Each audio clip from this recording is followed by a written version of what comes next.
Testonic.ai from panic to prep. 100% free until JEE, MCET and KCET. ఇప్పుడు చెప్పండి మీ సమస్యలు ఏంటి? నేనేం చేశానంటే ఇప్పుడు కొత్తగా మీ కుటుంబాలు చిన్నప్పటి నుంచి కూడా నువ్వు కష్టపడ్డావు, పిల్లలు ఒక లెవెల్కి వచ్చారు కానీ ఆగిపోయారు, మళ్ళా వాళ్ళ పిల్లలు వచ్చారు.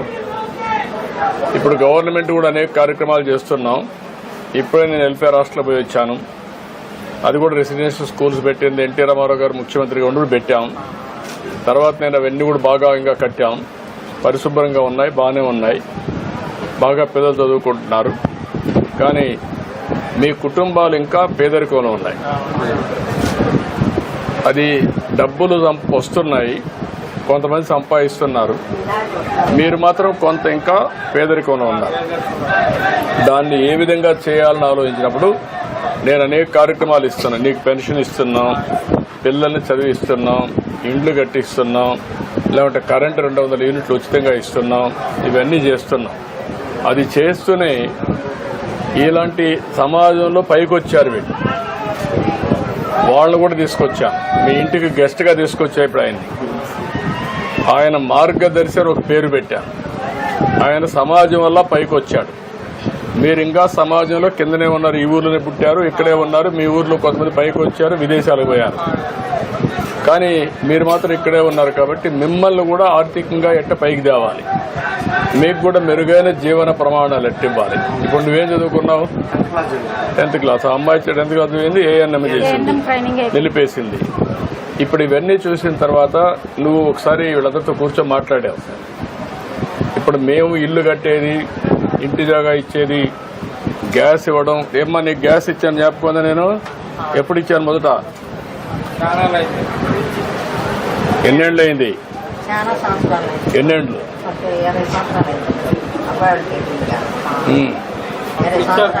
అప్పుడు వచ్చింది కదా, నేనే కదా ఇచ్చాను. తర్వాత ఇప్పుడు ఉచితంగా ఇస్తున్న 3 గ్యాస్ సిలిండర్లు సంవత్సరానికి. అది మార్పు అన్నమాట.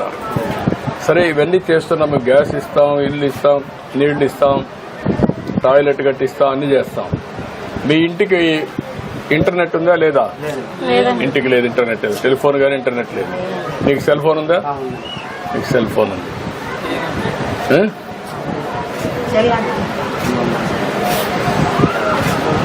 ఇప్పుడు నువ్వు ఈ ఫ్యామిలీని పైకి తేవాలా. బాగా పైకి వచ్చిన వాళ్ళు కొంతమంది నీకు చేయాలా. నువ్వేం చదువుతున్నారా? 7th class. ఎక్కడ? నువ్వమ్మా 5th. నువ్వేమో ఏం కావాలనుకున్నావు చదువుకొని? డాక్టర్ వాళ్ళ అవుతావా? నమ్మకం ఉందా? ఎట్లా? మీ నాన్న చెప్పాడా, మీ అమ్మ చెప్పిందా, నువ్వే అనుకున్నావా? నువ్వే అనుకుంటున్నావా? నువ్వురా సాఫ్ట్వేర్ ఇంజనీర్. ఎందుకురా సాఫ్ట్వేర్ ఇంజనీర్ ఎందుకు కావాలనుకుంటున్నావు? ఏంటి లాభం? ఏంటి లాభం? ఏంటి? సాఫ్ట్వేర్ ఇంజనీర్ అయితే ఎక్కువ డబ్బులు సంపాదించవచ్చు, క్యారియర్ బాగుంటుంది, సమాజానికి కూడా ఉపయోగపడవచ్చు టెక్నాలజీ ద్వారా. అవునా? సాఫ్ట్వేర్ కావాలంటే ఏం చదవాలి?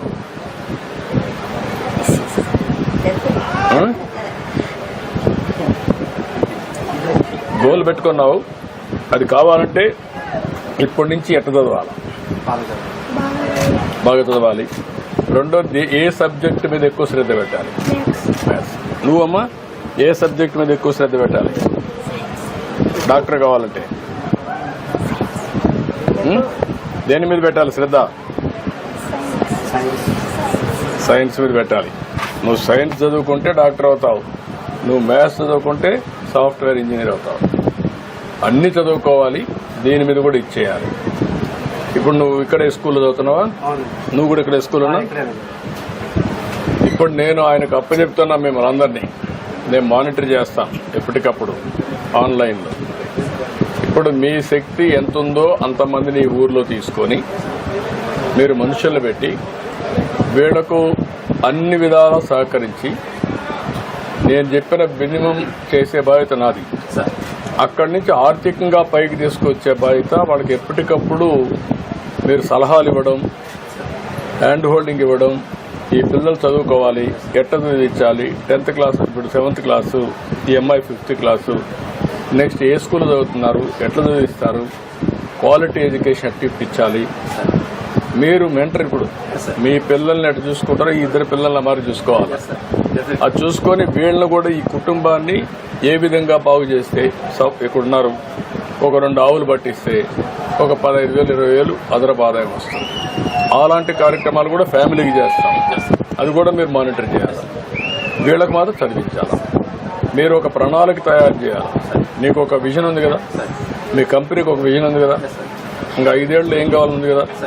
ఈ కుటుంబాన్ని కూడా 5 సంవత్సరాల్లో ఏం చేయబోతారు, 10 సంవత్సరాలు ఏం చేస్తారు నాకు కావాలి. మీరు అర్థమైందని నేను చెప్పింది. ఇప్పుడు మీరు చెప్పండి ఎట్లా చేస్తారు. First, how to improve our income, what is the present income and what are which profession they are.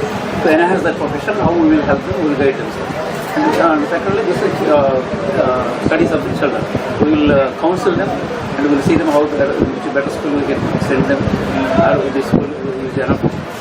వాళ్ళు మంచి పొజిషన్ వచ్చేదాకా మా కంపెనీ బాధ్యత తీసుకుంటారు వీళ్ళిద్దరిది. So she will become doctor, she will become software engineer. ఏంటంటే మా company up to that level will take us. వీళ్ళందరినీ తీసుకొని ఇలాంటి ఫ్యామిలీస్ అందరినీ మీరు గైడెన్స్ ఇచ్చి నాకు కావాల్సింది ఒక లెవెల్కి తీసుకురావాలి. అది మీ బాధ్యత. వర్కౌట్ చేద్దాం. ఇంకా ఇప్పుడేంటమ్మా మీకేం కావాలి చెప్పండి.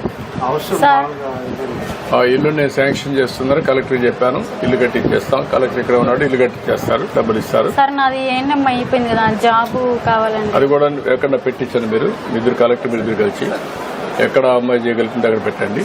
అది కూడా చేద్దాం. ఆవిడకి ఆయనకి పెన్షన్ వస్తుంది. ఇల్లు కట్టించేస్తాను. రేపే ప్రారంభించండి చెప్పాను కలెక్టర్ చెప్పేసాను. ఇల్లు కట్టేస్తాం. రెండోది అమ్మాయికి ఏదైనా ఉద్యోగం ఒకటి ఇప్పిస్తాం. మూడోది మీ ఆదాయం పెరిగేదానికి వీళ్ళతో కూర్చొని పెట్టి మీరు ఏం చేస్తే వీళ్ళ ఆదాయం పెరుగుతుంది, వీళ్ళకుండే స్కిల్స్ ఏంటి, వాళ్ళు దాని నుంచి ఎట్లా పైకి వస్తారు. ఇప్పుడుండే ఆదాయం ఒక సంవత్సరం డబుల్ ఎట్ అవుతుంది. అక్కడి నుంచి పెంచుకుంటా పోవాలి. దీనికి ఒక ప్రణాళిక తయారు చేయండి, ఒక విజన్ ఒకటి తయారు చేయండి. నేను రాబోయే రోజుల్లో ప్రతి ఒక్క కుటుంబానికి ఏ ఉపయోగించి ఒక యాక్షన్ ప్లాన్ ఇద్దామనుకోండి. దాన్ని మీరు వీళ్ళతో మాట్లాడి ఎట్లా కార్యాచరణ ప్రణాళిక తయారు చేసుకో ముందుకు పోతారు. నమ్మకమేనా? మీ పేరు మనోజ్ కుమార్. ఓకే మనోజ్ కుమార్, ఇప్పుడు నేను చెప్పింది మీకు అర్థమైందా? నేను దేనికి వచ్చాను ఇక్కడికి? వచ్చాను. మీరు కూడా నాకు ముందుకు రావాలి కదా. నేను పైకి తీయాలి, నువ్వు నన్ను ఎన్నికి లాగారనుకో, అప్పుడేమవుతుంది, నాలో నిరుత్సాహం వచ్చి మీ ఇంటికి రావడం మానేస్తా. ఇప్పుడు నేను ఎందుకు కాఫీ పెట్టాను ఇక్కడ? అందరూ కూడా సమానంగా ఉండాలి, అందరి ఇండ్లకు రావాలి, కూర్చోవాలి, మాట్లాడాలి, గౌరవించాలి, మనుషులుగా ప్రవర్తించాలి.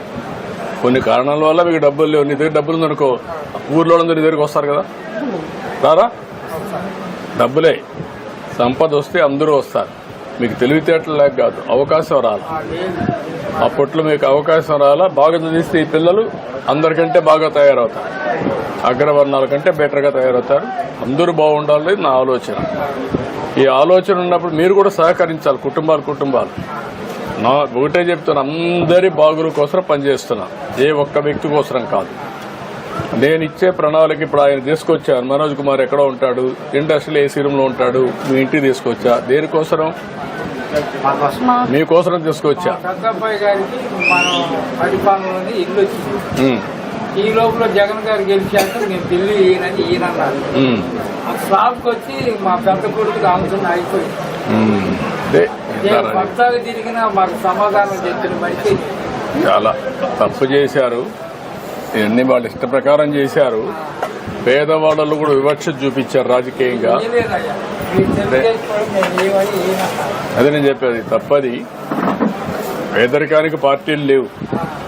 ఎవరైనా పేదవాళ్ళు ఉంటే అందరికి సహాయం చేయాలా? నేను స్థలం కోసం వెళ్ళాను సార్, ఎంఆర్ఓ ఆఫీస్కి వెళ్ళాను, 10 times వెళ్ళాను. అక్కడికి వెళ్తే చూశారు కానీ పక్కన పడేశారు. అయితే ఇక్కడ ఏంటంటే జరిగింది, రాజకీయాలు జరిగినాయి సార్. టీడీపీ వాళ్ళు, వైసీపీ వాళ్ళు బ్యానర్ కట్టారు ఇక్కడ మన ఇంటి దగ్గర. కట్టిన తర్వాత వాళ్ళు ఏదో గొడవ ఆడుకున్నారు, సంథింగ్ మాకు తెలియదండి. మేము జస్ట్ గొడవ అవుతుందని చెప్పేసి బయటకు వెళ్ళామండి. బయటకు వెళ్తే మీరు గొడవ ఆడుతున్నారని చెప్పేసి మాకు వచ్చిన పేరు కూడా తీసేశారండి వైసీపీ వాళ్ళు. వాళ్ళని చేశారమ్మా, ధైర్యంగా ఉండండి. నేను ఉంటా, అండగా ఉంటాను, చేస్తాను. ఇట్రండి కుటుంబం అంతా రండి, ఒక ఫోటో తీసుకుందాం. ఇట్రండి, ఈ పక్క మీరు ఆ పక్క రండి, వీళ్ళు ఈ పక్క వస్తారు. మీరు ముగ్గురు ఇట్రండి, ఇట్రా అమ్మా, అట్రండి. ఆ పక్కన ఆ పక్క వచ్చి రా మెంటర్ గారు, మీరు కూడా రండి. నువ్వు కూడా కుటుంబ పెద్దవి కూడా. మార్గదర్శనం